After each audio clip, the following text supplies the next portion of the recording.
Welcome, everybody.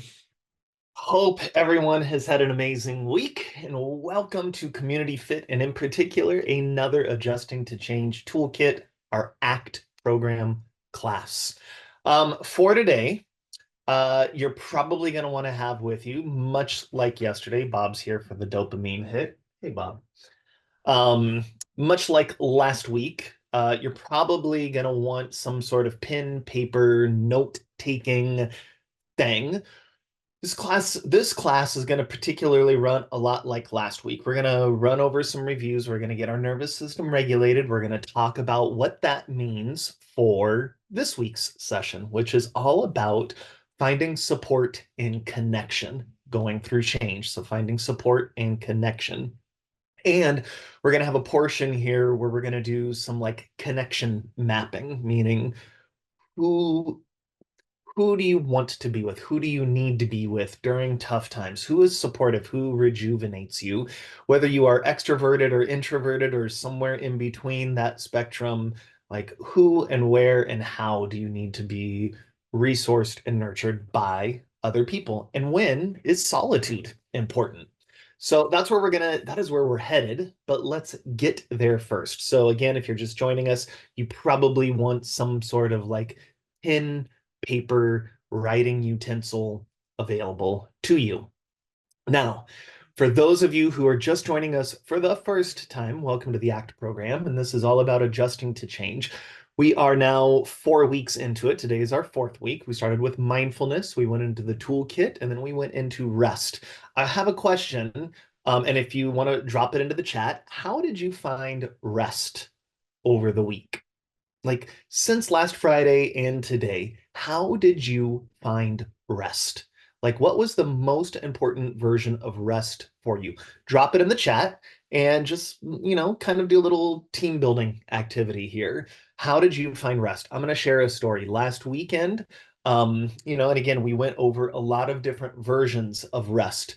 The one that I realized I was lacking in, the one that I needed the most was actually creative rest.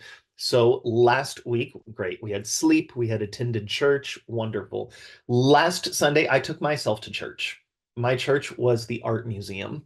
And so that is what filled up my spirit. That is what filled up my creativity bucket.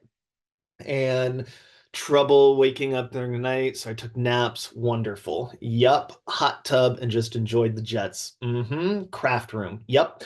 I went to the art museum and looked at art. And that was my version of rest last week. And so I just on Sunday took myself all by myself, went downtown, went to the Crocker Art Museum, and just took in art for like 2.5, 3 hours and just allowed myself to be in awe, intake, be with whatever emotions and feelings came up.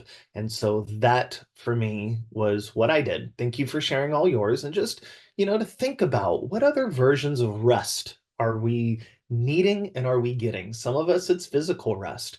Some of us it's sensory rest or um being away from lights and sounds. Some of us, it's needing to be away from people. It's like social rest. Some of us, it's creative rest, and that's not about being away from something. That's about adding something in. And kind of what we're going to be talking about, and what this whole class is about, is cellular rest. How do your actual cells in your body need rest? And sometimes that's meditation, sometimes that's a breathing exercise, sometimes that's the support of other people and just feeling like you don't have to carry the world on your own shoulders. But it's like how did the bits and pieces of us, is my dog sleeping on the pillow? My dog is sleeping on the pillow. That's what he does. And sometimes he'll use your leg as a pillow. Like if you're on the couch, he'll just put his head on your leg. He needs a pillow. Um, so today I want you thinking about what are the kinds of rest, in particular, like uh, when you're resting outside of yourself, meaning that social regulation, being with people and being supported by people. And what's going to get us there is sort of regulating our nervous system. So let's go back to number 1 and go into some mindfulness. What is mindfulness? It's the ability to pay attention to context and variability. I feel or notice this experience I'm having in my body, in the world, in my mental body, in my soul body, my heart, the vibe of the moment. I do something, I do a practice, the toolkit, and then I notice, did that shift in context, that activity, move me in a direction that I prefer or that I don't prefer, right? So, first things first, just notice your own experience in the moment. How does your body feel right now? And this is going to be really important to start practicing. How does your body feel? What is the experience of the moment, especially as we go to next week, where we're talking about capacity building, right? We're talking about growth mindsets. This thing is all about dealing with changes in the world. And what we're doing right now is building up the ability to notice, the ability to, or the resourcing that we need in order to go into capacity building, being able to deal with more, so that on our last week, we can talk about actual like neuroplasticity and brain games and like growing into the change, right? And it starts with that noticing. So notice the physical body, notice the cognitive body, the thoughts, and the emotional body, sort of the vibe of the moment. You may notice it like muscle tension. You may notice it in your breathing. Does your breathing feel rapid or paced? Does the heart feel clenched or does it feel calm and relaxed? Like, what's the physical experience you're having? And then let's jump into some of the toolkits. If you've been with me for a while, you likely have a favorite practice or two, so feel free to do those. If you've been with us for the last few weeks, hopefully you have the one or two toolkit practices that help you. And if you're brand new, follow me along, right? This is not about doing what I do. This is about doing what you need. So for the toolkit, we're going to just kind of go through some of them. The first one is going to be a breathing exercise. It can be as simple as an exaggerated exhale, regular human being inhale, exaggerated exhale, or we can go into a physiological sigh. Double inhale, single exaggerated exhalation. Inhale, inhale, exhale. We're going to do three of them together. You can follow my hands if you're like, I don't know how to do it, right? Inhale, inhale, exhale. Two more.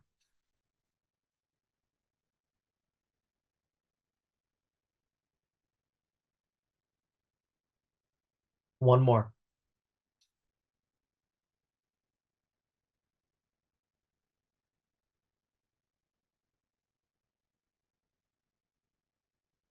And just know or notice how that is affecting your body. Just notice. Did that relax my shoulders or my hips? Did it settle my heart? Do I feel more grounded and present or not? Is that a good practice for me? Is it not a good practice for me? Then we can go into orientation or sensory foraging. You can just start looking around your space and just noticing what's in the space. It might sound like a plant and a mirror and a wall and a ceiling and some books, some colors, some wood, shelving. You could also kind of notice something that sparks or brings joy to you.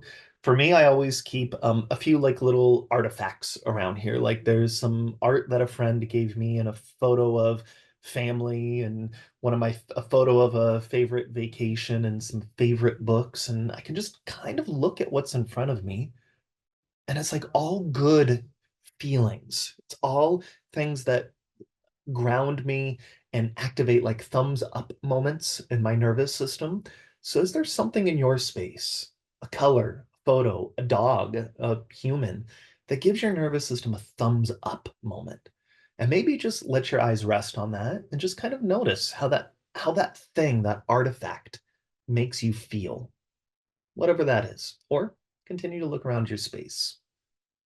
You may even want to go into some therapeutic touch, bringing your hands together, getting them warmed, placing them on the jaw, the throat, the chest, the belly, wherever that might be. Noticing how your nervous system interprets that feeling. Does it like it? Does it not like it?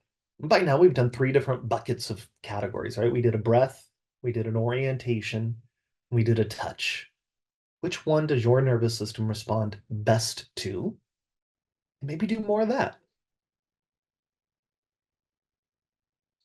You can do a movement. You can rock right and left. I can do a shake, just kind of shaking it all out. I can twist. The nervous system really likes twisting actions. I could get up and go for a walk or jiggle. It's just what movement pattern? Does your body need a movement pattern? And what is accessible right now, right? I love running, going to the gym, going for hikes, swimming, yoga, Pilates, playing tennis, playing basketball, whatever it is, right? Those are all wonderful, but it kind of involves you leaving the moment and going and doing something else, which is great, but it's not always available. I think if we can find tools that are always available, it kind of lets our nervous system know that there's always support,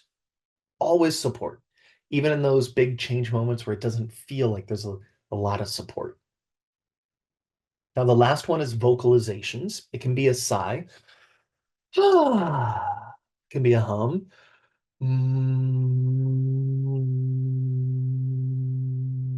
You could even take yourself out to your car or into a bedroom right now and scream or laugh or sing. It can be a big sound, it can be a small sound. And so, again, the five buckets are a breath work, an orientation or sensory foraging, looking, listening, feeling, therapeutic touch, purposely touching somewhere to bring up positive nervous system regulation. It could be a movement, big or small, and it can be like a vocalization, right? Whatever that is. Five buckets of ways to ground and calm and support your nervous system. Why is all of this important, right? We've kind of talked about rest, making sure that you have moments of just rest. We've talked about being mindful with all of that. Now we've talked about some tools to help calm the nervous system. Why would this stuff be important to consider as we start talking about how we are with other people, right? How we find support and connection, which is, I'm going to be honest here, the way we get through most everything in life, right? It is important because when we are not rested and resourced, right? We have not taken care of ourselves. We are not in the moment taking care of our nervous system. We are not good partners to other people. And so the fact of the matter is, what we've done a lot of so far is what we would call self-regulation. Things that I can control, that I can do to make my nervous system have more thumbs up moments, which is exceptional, wonderful tools to have in the tool belt. The fact of the matter is that is not the primary way in which your nervous system regulates. Self-regulation is secondary to co-regulation. If we were in a big way, if we were in the same room and a loud noise happened, we would immediately, instinctively, in the moment, turn to each other as a recognizing, like, are we safe here? Are we okay here? And in milliseconds, our nervous systems would pick up on we are not safe here or we are safe here. And our nervous system would start making decisions that then would feel a whole lot like choice in the body. And we would either leave or stay. We'd laugh it off. We'd scream. We'd figure it out together. Co-regulation is exactly how babies and children learn to be in the world, co-regulated through parental figures. A baby falls, a child falls. What do? They turn to the parent. Am I okay here? Or a parental figure. Am I okay? How a parent or a parental figure responds lets that baby or child know what you just did was dangerous. The baby cries, the child cries, or you're fine. The baby laughs it off and continues running. And as we age together, that doesn't change. So now that we're talking about change, whether that's a workplace or a home place thing, you are connected and supported by your spouse, by your children, by your family, by your friends, by your coworkers, by your boss, by your employees, by all of the things, right? And in order to be able to navigate that kind of tricky thing, right? I need to know in my own body. I need to be mindful of what is going on in myself to determine, am I going to be a good partner for you? And in the moment, Are you a good partner for me? Much in the same way of going like, did the breath thing get me where I needed to go, or the touch thing get me where I needed to go, or the movement thing get me to where I needed to go? Being aware, that self-awareness, that mindfulness of, okay, I'm about to go into a difficult conversation. How might I feel, right? If I go in unprepared, if I go into that, like, I need support here conversation, whatever that support may be, and I'm not prepared, I haven't thought about what that might be like for me. I'm going to go in, my nervous system's going to spiral, right? I'm either going to be disassociated or frantic or manic. How many of us feel that, right? Like you're going in to talk to your boss about something important or have an important conversation with a spouse or a child or a best friend. And you go in and it's like, I couldn't figure out, I knew what I wanted to say, but I couldn't get the words there. Or I ended up crying or screaming, or I just didn't say anything at all. It's because your nervous system was unprepared or unaware, was under-resourced in the moment. So everything we've done so far is a way to nourish and resource your nervous system. When I'm going in and needing support and wanting connection with someone, maybe I do my breathing exercises. Maybe I'm a little more grounded, a little more present, right? And or when I'm with someone and I notice myself getting anxious, right? Is it about the moment? Like, what's the context that's affecting that? Is it the other person? Is it what's being said? Do I have tool sets to navigate that? What we're harnessing and giving you here are tools to take care of yourself so that you can take care of other people and other people can take care of you all simultaneously.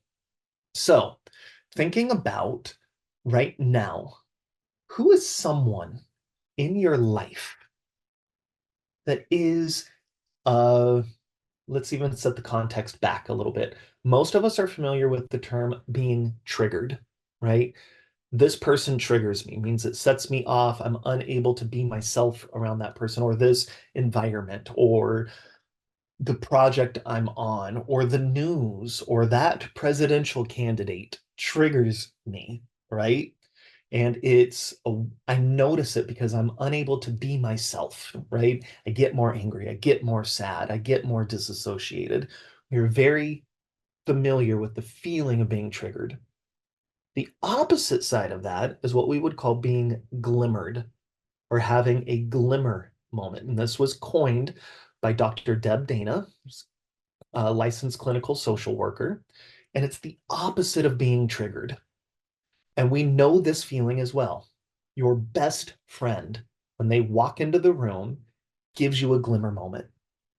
Your children will often give you a glimmer moment. Your favorite pet, spouses, when we're when we're not angry at them, right? Glimmer moments. Undoubtedly, hopefully, you have a coworker, a teammate that when you go to work, you're just really excited to see them, or they bring a smile to your face. So think about that someone, pick one person and just kind of close your eyes, think about that person. Maybe it's even a favorite memory with that person and just kind of notice how that makes you feel. What do you notice? In the same way that we started with like the self-regulation stuff, what am I noticing in my body? I do an exercise, a practice, and then I notice how just thinking about that person can shift and change um, how you feel in the moment.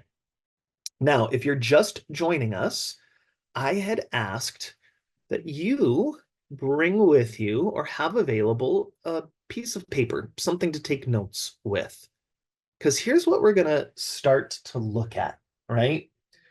Picking one person and having a memory of them is a pretty simple exercise. But we're talking about networks, we're talking about systems here, and how do we prepare for change, right? And so we're going to look at a personal connection plan. We're going to look at this personal, let me switch some stuff around here. Come on, computer. Well, this is good enough for today. Personal connection plan. You may want to draw out 6 boxes on a piece of paper just to have it with you. This is going to be an exercise to help you identify what you're doing to feel connected, what's working, and what's wanted. And again, we're talking about co-regulation. We're talking about the people that we're with. Now, hopefully, you have someone at work that brings you a glimmer moment. Hopefully, you have one or two people or a team of people who make you feel good at work. And if not, maybe start thinking about this from the context of work. Hopefully, you have people in your personal life who bring you glimmer moments. A spouse, children, friends, neighbors, family, that one person at church, whoever it is, right? And if not, in this exercise, you might find that you need more people in your personal life. So you can look at it from a lot of different angles, right? The encouragement here, if you're here, undoubtedly you have a lot of changes going on in your life, or a big change, or you're just interested about how to navigate changes in general. I guess what I'm saying is you're going to have to contextualize this experiment, this practice here, however it is you need to contextualize it. So here we go. Hopefully by now you have something to take notes. The first box, upper left-hand side, is going to be people I want to continue to connect with. Who are people in your life, in your personal life or in your professional life, who are bringing you those glimmer moments, right? Because sometimes when we talk about people I still want to maintain connection with, we start reciting people who are actually not bringing us glimmer moments. They're just people in our lives, right? And I'm not talking about, and let's be honest here, as you go through this, and if you're married to someone and that spouse is not on there, there might need to be some thought given around why is my spouse not over here in this category? But by default, your spouse does not need to be there. Family members do not need to be there. This is about who do I want to continue to effort and spend time with? Not just because I have to, not because they're there, but like I want to. Sometimes we just have to. We have coworkers, we have family members, we just have to be around. But that's not who I want to devote and carve out time and let go of other activities in order to spend more time with them. So, who are the people you want to continue to connect with? That you're going to show up ready to actively listen, well regulated, able to listen to them and expecting that they'll listen and connect with you. Then over one to the right, so top right hand side, who are people I would like to get to know? Who are the people I would like to get to know? And it can be very specific. My next door neighbor, right? My cousin that I found on Ancestry, right?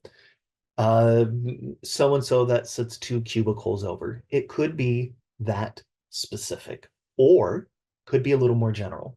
I would like to get to know people who are more interested in hiking. I would like to get to know more people who are interested in nervous system regulation. I would like to get to know more people who I feel would support me, right? Like what's the want here? It can be real specific and it can be a little more bucketed or a little more general. But who are the people? So hopefully the top two are done now. People who you would love to continue to connect with, and people who you're inviting in or seeking out or wanting. Now, second one down on the left-hand side, things I want to continue to do with my friends, right? Things I want to continue to do with my friends. And friends is a big category, right? It could be work friends, it could be house friend or personal life friends. We could even put family into the friend category. What are some things? How are you going to connect with these people, right? Because we have connections at the top. People I'm already connected with, people who I want to. What are you going to be doing with them? How are you going to connect with them in ways that you are currently connecting with them? It may be going to church with my family. It may be going to art museums with my friends. It may be going to lunches, going to dinners, going to concerts, being on projects, right? I want to continue to have meetings at work with these people. I want to go and have lunch at work with these people, right? What are things that you're currently doing that you want to continue to do? What brings you a glimmer moment, right? It always comes back to mindfulness. It always comes back to awareness. Don't answer from your head, answer from your heart. When I say your heart, I mean your body, the awareness in your body. Next, things I'd like to explore doing with other people, right? So maybe you have things that you're interested in doing, right? You are, maybe you love to go to football games. You are on a rec softball league. You go to dinners with some friends, and those are like, that's your recreation. That's what you do.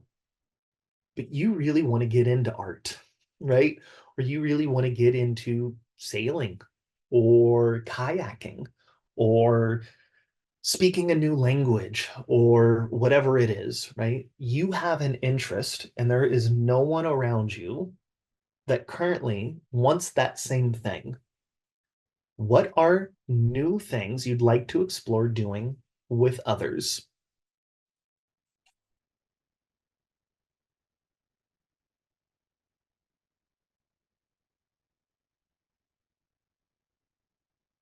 Now, third one down, other side.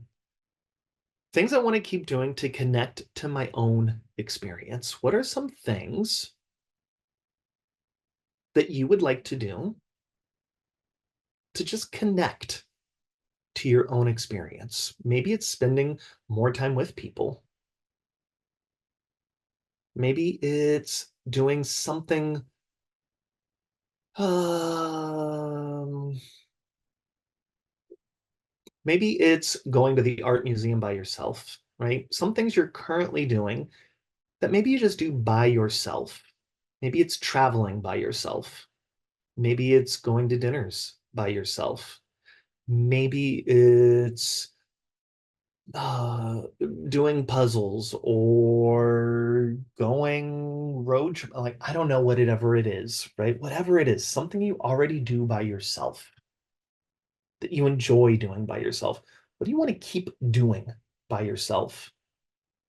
And then what might be something new over on the other hand side, something new that you would like to explore doing by yourself, right? Like for me, if I'm to zoom out for years, I love to go to movies by myself. I am my favorite person to go to the movies with. Right? It's like alone time. I hated to dine or go to restaurants by myself. My best friend, opposite. She hated going to movies by herself, loved to go to dinner by herself. So I started going to dinner by myself. Like, oh, I want to see what that feels like. Like, why is that weird for me? And now I like going to dinner by myself as much as I like going to dinner with other people, right? So, what might be something that you're currently doing by yourself that you want to keep doing? And then, what is something new that you want to possibly explore? How are you going to connect with other people? And how are you going to continue to connect with yourself? What brings those glimmer moments?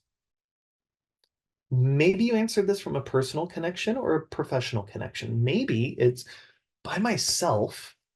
I run these projects or I do the change management on this, or I'm in charge of, but I really want to learn how to do this thing over there. Or maybe you are so used to being in charge of and doing these things by yourself that you want to invite other people in there with you. These personal connection plans are really good just as thought pieces of going, as I'm navigating something new in my life, a new personal or professional moment. These are ways of looking at, do I want to be different as I go through this change? How do I want to be different? How am I going to resource myself? How am I going to rely on other people? What does that kind of need to look like, really, at the end of the day? So, hopefully, today you've learned, we've kind of revisited some mindfulness practice. We've revisited some rest practices. We found some connection and resource practices. And it always comes down to toolkits, right? How am I preparing and navigating my own nervous system and the nervous systems of other people and creating a container and environment for me to more successfully get through life and big changes? So, I'm going to end there. I'm going to see if there are any questions.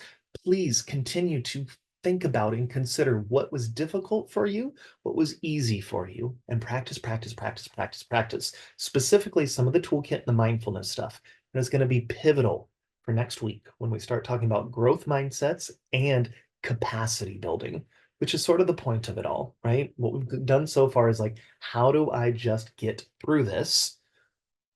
What we're doing in capacity building is how do I actually make myself, my container bigger? And that's where we're going next week. Unfortunately, I don't send out any of these resources via email. These are sort of my own. We share them here and they're available for you to kind of take notes and play with. They will be on videos that will be on YouTube, and so you can rewatch them. You can rewatch them there, and those will be out there shortly. Okay, everybody, thank you so much. Like I said, I'll stick around for whatever questions you may have. Alicia is not with us this week, so there's no announcements as far as I know, unless Raymond has something. And then we'll join you or join us next week for more midweek desk stretch on Wednesdays, and then the last two classes for the ACT program here on Fridays. Thank you, everybody.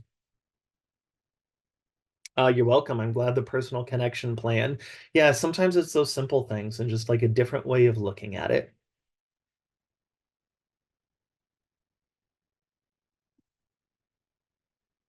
Cool. Thank you. And you can enjoy Bob sleeping on the pillow as you exit class. Okay, everybody. Thank you. We'll see you next week. Bye, everybody.